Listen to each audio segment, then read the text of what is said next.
دے دیتا ہے. ہر آدمی ماں باپ کے ذریعے پیدا ہوتا ہے. اگر پیدا کرنا چاہے تو جناب عیسیٰ کو بغیر باپ کے پیدا کر دیتا ہے. اگر پیدا کرنا چاہے تو حضرت آدم کو بغیر ماں اور باپ کے پیدا کر دیتا ہے. جب یقین رکھیں, یقین, قرآن مجید پڑھیے. حضرت موسیٰ علیہ السلام فرعون کے دربار میں کھڑے ہیں, چاروں جانب دشمن ہی دشمن ہے. جادوگر آ گئے, انہوں نے سانپ چھوڑے. حضرت موسیٰ کے ہاتھ میں ڈنڈا تھا. حضرت موسیٰ کہتے ہیں یا اللہ کیا کروں؟ تو اللہ تعالیٰ نے فرمایا اپنا عصا پھینک دو. کہنا چاہیے تھا نا کہ یا اللہ ایک ہی تو شے ہے, اتنے سانپ ہے, بچانے کے لیے ڈنڈا ہے, وہ پھینک دوں. ڈنڈا پھینکا جاتا ہے, سانپ کو دیکھ کر کے قابو کیا جاتا ہے. یہ میرا اور آپ کا ذوق ہے نا, لیکن انبیاء کرام کا انداز ملاحظہ کیجئے میرے عزیزو. اللہ فرماتے ہیں ڈنڈا, اے موسیٰ ڈال دے اپنا عصا. پہلے نہیں فرمایا کہ سانپ بن جائے گا, فرمایا بس تو ڈال دے. میں اور آپ ہوتے ہیں تو سام سامنے ہے, ڈنڈا ہاتھ میں ہے, ہم کہیں گے عجیب بات ہے, یہی تو دفاع کی چیز ہے, اسی کو ڈال دوں تو بچوں گا کیسے؟ کہا ڈال دو. تو حضرت موسیٰ نے ڈال دیا. کہا میرے رب کا حکم ہے تو میرے لیے بہتر ہی ہوگا. اللہ فرماتے ہیں جب موسیٰ نے ڈالا تو میں نے اس ڈنڈے کو, اس عصا کو اژدہا بنا دیا. اب کبھی عصا بھی اژدہا بنے, کبھی چھڑی بھی بہت بڑا اژدہا بنی ہے, لیکن قرآن کہتا ہے جناب موسیٰ نے ڈالا تو اللہ نے اژدہا. بلکہ اس سے پیچھے چلیے, عورتیں کمزور یقین کی ہوتی ہیں نا.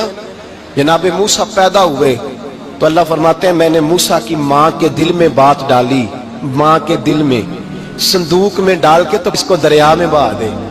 اور بھائی صندوق میں کہہ سکتے ہیں نا آکسیجن کیسے جائے گی, اور دریا میں بچے بچنے کے لیے ڈالے جاتے ہیں کہ ڈوبنے کے لیے ڈالے جاتے ہیں. ماں کے دل میں یقین کمزور نہیں تھا اموں کا. انبیاء کے ماں باپ موحد ہوتے ہیں, دین کو ماننے والے. ماں کے دل میں اللہ نے بات, اللہ قرآن میں کہتے میں نے وحی کی, میں نے القاء کیا, میں نے بات ڈالی. حضرت موسیٰ کی ماں کہتی ہے میں نے ڈال کے نا سمندر میں بیٹا, میں نے سمندر میں بیٹا ڈال کے صندوق میں بند کر کے رب کے حوالے کیا. آپ فرماتے ہیں میرے مالک کا بھروسہ کیا تو پھر میرے مالک کا کام دیکھو, کمال دیکھو. میں نے دریا میں ڈالا, اللہ نے فرعون کے گھر میں میرے بیٹے کی پرورش کرا دی. یہ یقین کہ حضرت موسیٰ کے پاس قوم آئی, قرآن پڑھیے. کہا جناب پانی چاہیے. وَإِذِ اسْتَسْقَىٰ مُوسَىٰ لِقَوْمِهِ, موسیٰ نے اپنی قوم کے لیے پانی مانگا. ہم نے کہا فَانْفَجَرَتْ مِنْهُ اثْنَتَا عَشَرَةَ عَيْنًا, اپنا ڈنڈا پتھر پہ مارو. عقل والا آدمی ہوتا تو اڑ جاتا, کہتا یا اللہ پتھروں سے بھی کبھی پانی نکلا ہے؟ اضرب بعصاک الحجر, مارو پتھر پہ ڈنڈا. اللہ کے نبی نے منٹ نہیں لگایا, ٹھا کر کے ڈنڈا لگایا. فَانْفَجَرَتْ مِنْهُ اثْنَتَا عَشَرَةَ عَيْنًا. اللہ فرماتے ہیں جناب موسیٰ نے ایک عصا مارا, میں نے 12 چشمے جاری کر دیے. تو لے تو اللہ کرتا ہے, اللہ کہتا ہے پڑھ نماز روزی دوں گا, کہتا ہے سوچتا ہوں. اللہ فرماتے ہیں آجا مسجد میں تیرا ہو جاؤں گا, کہتا ہے دیکھتا ہوں. رب فرماتا ہے تو میرے محبوب کی غلامی کر, میں تجھے محبوب بنا لوں گا. تو کہتا ہے تھوڑا بڑا ہو کے داڑھی رکھنی ہے, ابھی سیانا ہو کے میں ذرا سرٹیفکیٹ لے لوں اسرائیل سے کہ کتنے سالوں کے بعد آئے گی, پھر شروع کروں گا. پروگرام بنا رہا ہے, ابھی تو ارادے میں ہے. اللہ کے پیغمبر کا ڈنڈا, اور اس سے زیادہ آگے بات ہو گئی. پیچھے فوج لگی ہوئی ہے فرعون کی, مجمع ہے, ہزاروں لاکھوں کا لشکر لے کے, تلواریں, نیزے. فرعون پیچھے, آگے دریا آ گیا. حضرت موسیٰ علیہ السلام کھڑے ہیں, اب کدھر جائیں؟ اللہ پاک نے فرمایا مارو ڈنڈا. کہاں؟ پانی پہ ڈنڈا مارو. اب حضرت موسیٰ علیہ السلام پانی پہ ڈنڈا مارے تو پانی ابلے گا, اس سے زیادہ کیا ہوگا؟ پہلے پتھر پہ ڈنڈا مروایا تو پانی نکلا, اب پانی پہ ڈنڈا مروایا. فَإِذْ فَرَقْنَا بِكُمُ الْبَحْرَ فَأَنْجَيْنَاكُمْ وَأَغْرَقْنَا آلَ فِرْعَوْنَ. اللہ فرماتے ہیں موسیٰ نے پانی پہ ڈنڈا مارا تو میں نے پانی میں رستے بنا دیے. ایک جگہ ڈنڈا مارا تو پانی نکل آیا, دوسری جگہ عصا مارا تو پانی خشک ہو گیا. 12 چشمے بن گئے, 12 رستے بن گئے دریا میں سے. حضرت موسیٰ علیہ السلام گزر گئے, اور اللہ فرماتے ہیں فرعون بھی آیا تو اسے میں نے غرق کر دیا, اور وہ کھڑا دیکھتا ہی رہ گیا کہ بنا کیا ہے. یہ تو بات ہے حضرت موسیٰ کی, میرے مصطفیٰ کے غلام. حضرت سعد بن ابی وقاص قادسیہ کی جنگ کے لیے نکلے, رستے میں دریائے نیل آ گیا. حضرت سیدنا سعد بن ابی وقاص اب کہاں سفر طے کر کے آئے, کہتے ہیں پتہ ہی نہیں تھا کہ دریا آ جائے گا. اب دور دور تک پل کوئی نہیں. صحابہ کہتے ہیں دشمن للکار رہا, حضرت سعد بن ابی وقاص دریا کنارے کھڑے ہوئے. ایمان یقین اور استقامت، ڈٹ گئے. کہنے لگے او دریا، اگر تو حضرت موسیٰ کی نافرمان قوم کو رستہ دے سکتا ہے، محمد عربی کے وفادار نوکر ہیں، ہم تو رسول اللہ کے ماننے والے ہیں. دشت تو دشت ہے، دریا بھی نہ چھوڑے ہم نے، بحر ظلمات میں دوڑا دیے گھوڑے ہم نے. فرمایا چھوڑ رستہ. صحابہ کہتے ہیں اس وقت ہم نے نعرے لگائے جب دریا نے رستہ ہی چھوڑ دیا. کہتے ہیں پھر اللہ رسول پر ہم ذکر کرنے لگے، درود پڑھنے لگے، دریا سے رستے بن گئے. فرماتے 10,000 کا لشکر گزر گیا. اس پار جب گیا نا تو حضرت سعد بن ابی وقاص نے پھر مجمع پہ نظر ڈالی. فرمایا کسی کی کچھ ہے تو نہیں رہ گئی پانی میں، کوئی دریا میں چیز تو نہیں رہ گئی. ایک صحابی کہنے لگے میرا مٹی کا پیالہ رہ گیا ہے. یار ذرا دیکھیے انداز دیکھیے، مٹی کا پیالہ. او یار چھوڑ پرا، مٹی کا پیالہ کیا ہوتا ہے؟ اب تو مٹی کے پیالے کی بات کرے گا. چھوڑ دے، کیا کرتا ہے؟ اس نے کہا پیالہ میرا رہ گیا ہے. حضرت سعد بن ابی وقاص کہنے لگے کیوں ہمارا پیالہ رہ جائے، ہم رسول اللہ کے نوکر ہیں. ایمان، یقین اور استقامت کی دولت. پھر دریا کی طرف دیکھا، کہنے لگے چل یار ہمارا پیالہ بھی واپس کر دے. صحابہ کہتے ہیں دریا کی لہر آئی اور پیالہ بھی واپس کر دے. اور میرے بھائی جب ایمان کی دولت، یقین کی دولت، اعتماد کی دولت، جو بابا کہتا ہے نا کہ معاذ اللہ تعالیٰ الو کا خون لے آؤ اور شیر کی کھلڑی لے آؤ، میں کالا پیلا نیلا جادو کروں گا، اس پر لوگ دوڑ کے جاتے ہیں، 50-60 ہزار روپیہ بھی دے آتے ہیں دوڑ کے. اور اگر کہا جائے کہ مسجد آؤ 4 رکعت نماز پڑھو، حاضری دو مسجد کی، تو کہتے ہیں معرفت والے ہیں. معرفت والے نمازیں نہیں پڑھتے، وہ کون سی معرفت ہے؟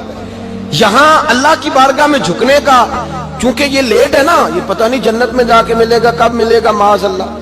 لوگ دنیا داری کے معاملے میں پس جاتے ہیں. حکمران نے وعدہ کر دیا ہے سڑکیں پکی ہو جائیں گی، خوشحالی ہو جائے گی، موجیں لگ جائیں گی، لوگ لائنوں میں کھڑے ہیں ووٹ دینے کے لیے. اور تیرے رب نے کہا ہے تو مجھ سے ڈر جا، میں تیری دنیا بھی اچھی کر دوں گا، آخرت بھی اچھی کر دوں گا، تو ادھر آ میری بارگاہ میں جھک. لوگ اعتماد اور یقین کو اوہام پرستی کا شکار ہیں، ہم لوگ وہم کا شکار ہیں. ہم لوگ بدشگونی، ایسے ہو جائے گا ویسے ہو جائے گا، ہم ان چیزوں کا شکار. بھائی اعتماد کی دولت پیدا کریں، یقین اپنے اندر پیدا کریں، ایمان پیدا کریں، ڈٹ جائیں رب رسول کا نام لے کر.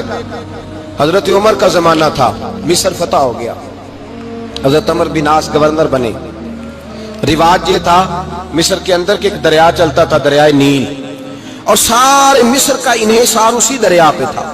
فصلوں کو پانی بھی لگتا اسی سے، جانور بھی اسی سے پانی پیتے، کھیتیاں بھی اسی سے سیراب ہوتی.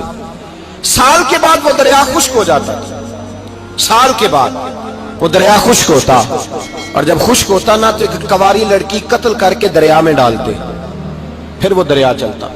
آج بھی بہت ساری جگہوں پہ اوہام پرستی ہے، کہتے ہیں ہمارے آستانے کا طریقہ ہے. میں نے کہا آستانے کا، اس آستانے کا طریقہ ہوتا ہے جس آستانے کا تعلق در مصطفیٰ سے ہوتا ہے. باقی کسی آستانے کا اپنا کوئی ذاتی طریقہ نہیں. طریقہ وہ جو میرے نبی پاک کا طریقہ ہے، اس سے ہٹ کر کون سا طریقہ ہے؟ ہمارے آستانے کا طریقہ ہے، ہماری یہ رسم ہے، ہمارا یہ رواج ہے. اٹھا کے بھاگ جاؤ رسم و رواج. ہمارے رسم و رواج رسول اللہ کی سنت کے پابند ہے. سارے بولیے صلی اللہ ہو، پھر ایک دفعہ پڑھیے درود شریف صلی اللہ ہو، 3 دفعہ کر لیں تاکہ تعداد ہو جائیں. صلی اللہ ہو نبی پاک صلی اللہ علیہ وسلم کا طریقہ اصل طریقہ ہے. حضرت عمر فاروق کو جناب عمر بن عاص، اور کہتے ہیں کہ پکا طریقہ یہ تھا کہ جب تک لڑکی قتل کر کے ڈالتے نہیں تھے دریا چلتا نہیں تھا. حضرت عمر کو خط لکھا کہ حضور یہ معاملہ ہے، اور لوگ مجھے یہی کہتے ہیں. میں نے لوگوں کو سمجھایا ہے کہ اسلام ظلم کا حکم نہیں دیتا، ظلم کی اجازت نہیں دیتا، کیسے لڑکی قتل کی جائے؟ اب آپ بتائیں کیا کرنا ہے؟ حضرت عمر ایمان، یقین، استقامت، پہاڑ ہے یہ لوگ. حضرت عمر نے 2 خط لکھے، ایک حضرت عمر بن عاص کے نام، دوسرا دریائے نیل کے نام. 2 خط لکھے، ایک خط لکھا دریا کے نام، ایک خط لکھا عمر بن عاص گورنر کے نام. گورنر کے نام خط لکھا تو فرمایا جتنے یہودی ہیں، عیسائی ہیں، کمزور ایمان والے، سب کو دریائے نیل پہ لے جا، اور میرا یہ دوسرا خط دریا میں ڈال دے اور سب کے سامنے ڈالنا. کہتے ہیں یہ خط پڑھنا چاہے تو تجھے اجازت بھی ہے، سنیے اور سر دھنیے اور سوچئے کہ اصل کمزوری کہاں آئی ہے. رمضان کے سب سے پہلے جمعے میں سب سے اہم موضوع چھیڑا ہے، کمزوری اور نقص واقعہ کہاں ہوا ہے. حضرت سیدنا عمر بن خطاب رضی اللہ تعالیٰ عنہ نے دریا کو مخاطب کر کے لکھا، ہو دریا اگر تو کہتا ہے نا کہ لڑکی قتل کر کے پھینکی جائے گی تو میں رسول اللہ کا ماننے والا ہوں، میں ظلم نہیں ہونے دوں گا، ہمیں تیرے پانی کی ضرورت ہی کوئی نہیں، تو بے شک پانی نہ دے۔ اور اگر تو اللہ کے حکم سے بہتا ہے، اگر تو اللہ کے حکم سے بہتا ہے تو پھر اللہ کا بندہ اور مصطفیٰ کا غلام عمر تجھے حکم دیتا ہے کہ فوراً بہنا شروع کر دے، فوراً منٹ نہ لگانا۔ حضرت سیدنا عمر بن عاص فرماتے ہیں لشکروں کے لشکر لے کے میں دریائے نیل پہ پہنچا اور بھرے مجمع میں جناب عمر کا خط میں نے ڈالا تو دریا نے بہنا شروع کر دیا۔ فرماتے ہیں دریا بہنے لگا اور غیر مسلم کلمہ پڑھنا شروع ہو گئے۔ لوگ مجھے کہنے لگے کیا دکھایا ہے جو کلمہ پڑھ رہے ہیں؟ تو میں نے کہا دکھایا کچھ بھی نہیں، یہ حضرت عمر کے ایمان کی قوت کی برکت ہے کہ بہت سارے لوگوں نے کلمہ پڑھنا شروع کر دیا۔ یہ ایمان کی قوت۔ ڈرو مسلمان، سہما ہوا مسلمان، یہ کبھی امریکہ کے پیچھے بھاگتا ہے، کبھی یورپ کے پیچھے بھاگتا ہے، کبھی ادھر جاتا ہے، کبھی ادھر جاتا ہے۔ اپنی دنیا آپ پیدا کر اگر زندوں میں ہے، سر آدم ہے، ضمیر کن فقہ ہے زندگی۔ جب ایمان کی طاقت پیدا ہوتی ہے، جب قوت پیدا ہوتی ہے، پھر انسان کے اخلاق سمر جاتے ہیں، پھر اس کا نظریہ سیدھا اللہ رسول کی ذات پر جا کے کھڑا ہوتا ہے۔ جنہیں آزمایا گیا تھا حضرت ابو بصیر رضی اللہ تعالیٰ، ہمیں تو تھوڑا سا جھٹکا لگ جائے نا مذہب کا، تھوڑا سا لوگ دین کی طرف آتے ہیں، اس میں نا تھوڑی تکلیف ہے۔ صحیح بخاری کی حدیث، اس میں تکلیف ہے، سچ کہہ رہا ہوں، صحیح بخاری کی حدیث ہے۔ ایک صحابی نے کہا تو حضور میں آپ سے پیار کرتا ہوں، نبی پاک نے فرمایا اچھی طرح سوچ لے۔ سوڑیا نہیں پیار ہے، فرمایا چل پھر سوچ لے۔ حضور بڑا پیار، میں سوچ لے۔ کہا محبوبہ بڑا پیار ہے، نبی پاک نے فرمایا پھر تیاری کر لے، جس طرح گہری جگہ پہ پانی تیزی سے آتا ہے تیری طرف مشکلات بھی تیزی سے آئیں گی، تیزی سے۔ یہ شہادت کا ہے الفت میں قدم رکھنا۔ لوگ آسان سمجھتے ہیں مسلمان ہونا، ذرا اچھی طرح سوچ لے، جو مجھ سے محبت کا دعویٰ کرے گا اسے تکلیف ہے، بولو اسے تکلیف ہے، یہ پکی بات۔ جو محبت میں مخلص ہو وہ دیکھ لے میں آزمائش میں کتنا ہوں۔ تو اگر کوئی کہتا ہے نہیں مذہب میں جائیں گے تو موجیں لگ جائیں گی، تو یہ بات درست نہیں ہے، یہ تو بڑا مشکل کام ہے۔ یہ تو اس سے پوچھو نا جو اس منصب پہ ہے، یہ کٹھن مرحلہ ہے، کٹھن۔ یہ شہادت کا ہے الفت میں قدم رکھنا۔ لوگ آسان سمجھتے ہیں مسلمان ہونا، روتا ہے فلک برسوں، پھر جا کے یہ حالات درست ہوتے ہیں۔ تو بھائی یاد رکھیں اور سمجھیں، حضرت ابو بصیر رضی اللہ تعالیٰ عنہ، نبی پاک صلی اللہ علیہ وسلم نے نہ طے کر لیا کفار کے ساتھ، حدیبیہ کی جنگ ہوئی تو فرمایا اگر کوئی مسلمان مکے چلا جائے گا تو کافر کہنے لگے ہم واپس نہیں کریں گے، اور اگر کوئی کلمہ پڑھنے والا ستایا ہوا مسلمان مدینے آئے گا تو مسلمانوں کو واپس کرنا پڑے گا، کرنا پڑے گا مسلمانوں۔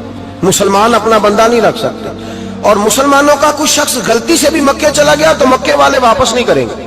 حضرت ابو بصیر رضی اللہ تعالیٰ عنہ صحابی تھے، باپ نے، بھائی نے، محلے والوں نے قید کیا ہوا تھا کلمہ پڑھنے کی وجہ سے، پیروں میں زنجیریں تھیں، بیڑیاں تھیں، کسی طریقے سے جیل توڑ کے دوڑے مدینے پہنچے۔ کہتے ہیں رستے میں کسی آدمی کے ساتھ گھوڑے پہ کچھ دیر بیٹھا پھر پیدل چلا۔ صحابہ کہتے ہیں اتنا دردناک منظر بڑا کم ہم نے دیکھا۔ ابو بصیر جس گلی سے گزرتے وہاں خون پھیل جاتا، ان کی ٹانگیں خون سے کٹتی، وہ زنجیریں بندھی ہوئی در رسول پہ، حضور میں بھاگ کے آیا ہوں۔ کہتے ابھی نبی پاک صلی اللہ علیہ وسلم ان کی بات سن ہی رہے تھے کہ پیچھے سے قریش کے 2 سپاہی بھی آ گئے، کہنے لگے یہ بھاگ کے آیا ہے اور آپ کا وعدہ تھا کہ آپ واپس کریں گے۔ چشم زدن میں ذرا سوچنا، چشم زدن میں تھوڑی دیر کے لیے غور کرنا کہ ہمیں ہمارا استاد، ہمارا پیر دھتکار دے کہ جا دوڑ جا، تو کہتے ہیں بسم اللہ جناب یہ جا رہے ہیں۔ ایمان کی پختگی دیکھیں، اس نے تو ہمیں نکال ہی دیا جی، وہ کیسا بندہ ہے۔ یہاں تو کسی کے ہاں کوئی فاتحہ پڑھنے نہ جائے تو لوگ بگڑ جاتے ہیں، کہتے ہیں اس نے سلام نہیں لی، فاتحہ نہیں پڑھی، بس ختم، اس کو احساس ہی نہیں۔ حضرت سیدنا ابو بصیر سامنے کھڑے، سامنے 2 سپاہی آ گئے، ذرا دیکھیے ایمان کی پختگی، ایمان، یقین اور استقامت۔ امام بہقی نے دلائل کے اندر لکھا ہے، فرماتے ہیں نبی کریم صلی اللہ علیہ وسلم نے ان کی طرف دیکھا تو حضور کی مقدس آنکھیں آنسوؤں سے بھر گئیں۔ حضور نے فرمایا ابو بصیر تیری تکلیف مجھے نظر آ رہی ہے پر میں نے وعدہ کیا ہوا ہے، میں نے وعدہ۔ بھائی یہاں ڈٹ کے رہنا بڑا مشکل ہے، یہاں قائم رہنا بڑا کٹھن مرحلہ ہے۔ یہاں آزمائش کے موقع پر دین پر انہوں نے تو رکھا ہی نہیں، لوگ تانے دیتے ہیں، باتیں کرتے ہیں، رکھا ہی نہیں، تو پھر ان کا بنتا ہے۔ حضور نے فرمایا تجھے جانا پڑے گا۔ صحابہ کہتے ہیں پورے مدینے میں ایسے تھا جیسے سوگ کا سما ہو، جب وہ دو سپاہی حضرت ابو بصیر کو پکڑ کے لے جا رہے تھے تو وہ پلٹ پلٹ کے پیچھے دیکھتے تھے، پلٹ پلٹ کے، پیروں میں خون ہے، آنکھیں آنسوں سے بھری ہوئی۔ فرماتے ہیں جب وہ پلٹ رہے تھے تو مدینے کی گلیاں بھی رو رہی تھی۔ میرے نبی پاک جب وہ آنکھوں سے اوجھل ہو گئے تو حضور بیٹھ گئے زمین پہ، نبی پاک نے رونا شروع کر دیا۔ فرمایا اللہ تو نے اس شخص کی مدد فرمانی ہے، اس پر کرم کرنا ہے، اللہ اس کا خیال فرمانا، اس کے لیے دعا کی، حضور روئے۔ حضرت ابو بصیر باہر نکلے تو وہ جو کافر تھے نا وہ کہنے لگے تو بڑا بنتا تھا ان کا، انہوں نے تجھے رکھا نہیں، تجھے رکھا بھی نہیں۔ تو حضرت ابو بصیر نے تھپڑ مارا منہ پہ، کہنے لگے میں وہ نہیں جو تھوڑی سی بات سے بدل جاؤں، ایمان یقین اور استقامت کی دولت ملی ہوئی ہے۔ آپ فرمانے لگے میرا تو ایمان اور پختہ ہو گیا ہے کہ میرا نبی اپنے وعدوں کا بڑا پابند ہے، میرا رسول اپنے وعدوں کا بڑا پابند ہے۔ حضرت ابو بصیر کہتے ہیں مدینے کی سرحد گزر گئی تو میں نے کھینچی تلوار، ان میں سے ایک سپاہی، اب آؤ میرے مقابلے میں جس نے آنا۔ ایک کو مارا، دوسرا بھاگ گیا۔ فرماتے اب میں مکے جا نہیں سکتا تھا، جاؤں گا تو وہ زیادہ ماریں گے، مدینے حضور نے قبول نہ فرمایا۔ فرماتے ایک جنگل میں جا کے العیس نام کی ایک بستی تھی، وہاں ڈیرا لگا لیا، دریا کے کنارے، پانی پی لیتا، پتے کھا لیتا، تن تندور ہڈاں دا بالن تے اسی ہاواں نال تپایا، کپ کپ مکیاں پیڑے کیتے تے اتوں صبر پلے تھلایا، تن دی ہانڈی تے من دا سالن اتے لون صبر دا پایا، غلام فریدا وے میں ساری تیری، غلام فریدا وے میں ساری تیری، تینوں اجے یقین نہیں آیا۔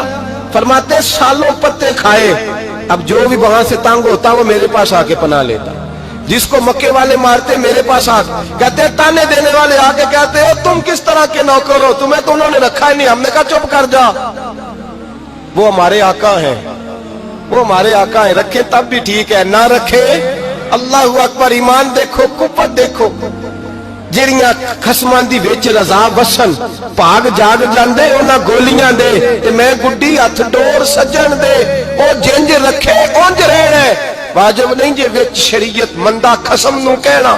فرمایا بس ٹھیک ہے، جس طرح حضور راضی ویسے ہی ہم راضی۔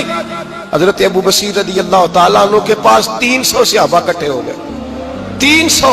حضرت ابو بصیر جب مدینے کی سرحد سے گزر رہے تھے نا تو نبی پاک نے ایک آواز دی تھی، فرمایا ابو بصیر ایک وقت آئے گا کہ میرا پیغام تجھ تک پہنچے گا، ایک ٹائم آئے گا۔ حضرت ابو بصیر سے جب کوئی کہتا نا کہ زندہ کس بات پہ ہو تو فرمانے لگے مصطفیٰ کے فرمان پہ بڑا یقین ہے، بلاوا آئے گا، مجھے بلاوا، مجھے یقین ہے کہ مجھے بلاوا، بڑی امید ہے سرکار قدموں میں بلائیں گے، اور کرم کی جب نظر ہوگی مدینے، مجھے یقین ہے کہ مجھے بلاوا۔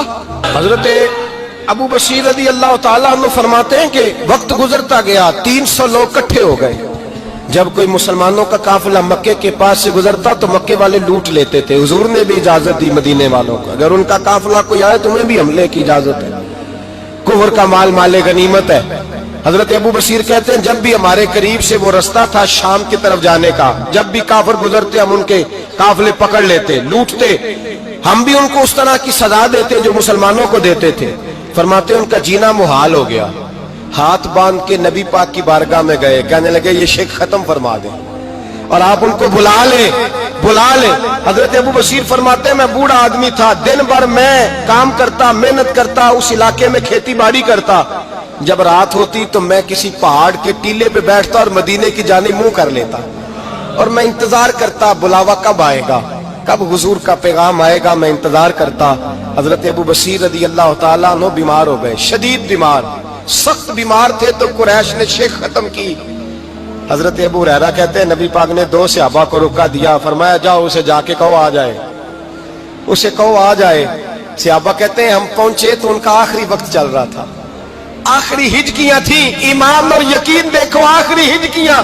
لوگ کہتے ہیں ابو بصیر وقت آ گیا، وہ کہتے ہیں نہیں ابھی وقت نہیں آیا، وقت تب آئے گا جب نبی پاک کا بلاوا آئے گا۔ حضور کا وعدہ تھا وقت تب آئے گا جب میرے نبی کا بلاوا آئے گا، ابھی بلاوا نہیں آیا تو ابو بصیر کا وقت بھی نہیں آیا۔ صحابہ کہتے ہیں ہم نے جا کے رکا، تھمایا، اٹھنے کی بھی طاقت نہیں تھی۔ جب حضور کا رکا لیا نا تو دونوں یوں مٹھیاں بند کر لی، گویا جھوم جھوم کے نعرے لگانے لگے آؤ دیکھو میرے نبی کے وعدے کتنے سچے ہیں، آؤ دیکھو حضور کے وعدے، چومتے حضور کا نامہ، سر پہ رکھتے، سینے سے لگاتے۔ اور کہتے ہیں پھر بلند آواز سے کلمہ پڑھنے لگے. کہنے لگے حضور میں حاضر ہوا. یا رسول اللہ میں آیا. کہتے ہیں بلند آواز سے کلمہ پڑھا اور ان کی روح پرواز کر گئی. ان کی روح پرواز کر گئی. نبی رحمت صلی اللہ علیہ وسلم کے غلاموں کا یقین، اعتماد اتنے اعلیٰ درجے کا. کمزور مسلمان، دائیں بائیں دیکھتا مسلمان، کفر کے وعدوں پر اعتبار کرتا، یہودی عیسائی اور سکھ کے وعدوں پر اعتبار کرتا، دنیا دار ٹھگ اور چور کے وعدوں پر اعتبار کرتا، یہ رب کریم کے وعدے پر اعتبار نہیں کرتا. یہ اللہ رسول کے ساتھ اپنی توجہ کو مبذول نہیں کرتا. میرے رسول کریم سید عالم صلی اللہ علیہ وسلم کے غلاموں نے اعتماد کر کے، یقین کر کے ہمیں بتلایا ہے کہ جب تیرے پاس یقین کی دولت ہوتی ہے پھر تو دنیا کا طاقتور آدمی ہوتا ہے. جب تیرے پاس ایمان کی قوت ہوتی ہے تو دنیا کا سب سے مضبوط شخص ہوتا ہے. اپنے آپ کو مضبوط کریں، اپنے اندر ایمان کی توانائی پیدا کریں. یہ جھوٹے وعدوں پر، جھوٹی تسلیوں پہ اپنے آپ کو زندہ نہ رکھیں. نہ دیکھیں دائیں بائیں کیا ہو رہا ہے، توجہ سیدھی اللہ رسول کی جانب رکھیں. مضبوط ایمان پیدا کریں، تگڑا، دانائی والا. اے دنیا مٹی دے پانڈے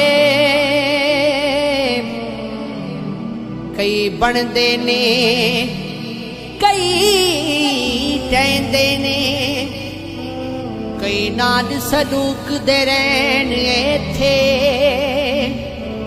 کئی ایک دوجے نال کھیندے نے. تے ساجد او جنوں مرض شک دی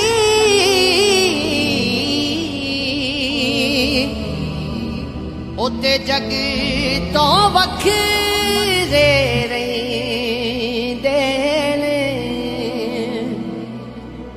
ربا وچھڑ جاوے کدی یار تیرا، پتہ لگے جے وچھڑ